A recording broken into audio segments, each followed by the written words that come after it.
Coast guard দেশের সুবিশাল সমুদ্র, উপকূলীয় এবং নদী তীরবর্তী অঞ্চলের নিরাপত্তায় গুরুত্বপূর্ণ অবদান রেখে চলেছে।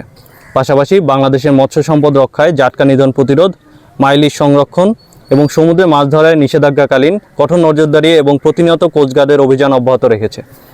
সম্প্রতি আর্টিসানাল ট্রলিং বোটের মাধ্যমে মাছ শিকার করার কারণে সামুদ্রিক জীববৈচিত্র্য ধ্বংস, মাছের প্রজনন ব্যাহত, সামুদ্রিক গাছপালা ও পোনাসহ ধ্বংস ইকোসিস্টেমের ভারসাম্য নষ্ট হচ্ছে, যা ভবিষ্যতে বঙ্গোপসাগরে মৎস্য শূন্যতার আশঙ্কা তৈরি করছে।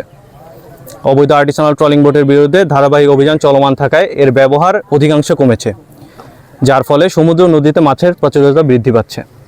ইলিশ মাছের প্রজনন মৌসুম উপলক্ষে মা ইলিশ রক্ষার্থে ইলিশের প্রজনন ক্ষেত্র সংরক্ষণের উদ্দেশ্যে মৎস্য সুরক্ষা ও সংরক্ষণ আইন 1950 মোতাবেক 4 অক্টোবর থেকে 25 অক্টোবর 2025 তারিখ পর্যন্ত মোট 22 দিন ইলিশের প্রধান প্রজনন মৌসুমে সারা দেশে ইলিশের আহরণ, পরিবহন, মজুদ, বাজারজাতকরণ এবং ক্রয় বিক্রয় নিষিদ্ধ থাকবে।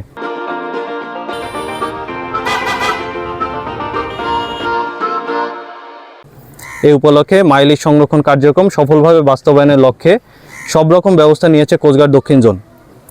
বিধিনিষেধ কার্যকর করতে উপকূলীয় এবং নদী তীরবর্তী অঞ্চলে গোয়েন্দা নজরদারি বৃদ্ধি এবং দিন-রাত 24 ঘন্টা টহল কার্যক্রম পরিচালনা করা হচ্ছে।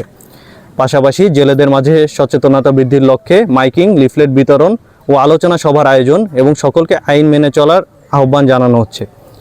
একই সাথে জেলা প্রশাসন, মৎস্য বিভাগ, নৌবাহিনী, পুলিশ ও মাইলিশ সংরক্ষণে সক্রিয় অন্যান্য সংস্থার সঙ্গে সমন্বিতভাবে অভিযান পরিচালনা করে আইন ভঙ্গকারীদের বিরুদ্ধে আইনানুগ ব্যবস্থা নেওয়ার কার্যক্রম অব্যাহত রয়েছে। এছাড়াও উপকূল ও সমুদ্রে যে কোনো প্রয়োজনে জরুরি সেবা নাম্বার 16111 এ কল করলে অতি দ্রুত সহায়তা প্রদানের সর্বদা প্রস্তুত রয়েছে কোস্টগার্ড। বাংলাদেশ কোস্টগার্ডের দায়িত্বাধীন উপকূলীয় ও নদী এলাকায় মৎস্য অভয়াশ্রমগুলোতে মাইলিশ রক্ষায় সার্বক্ষণিক টহল কার্যক্রম অব্যাহত রাখবে।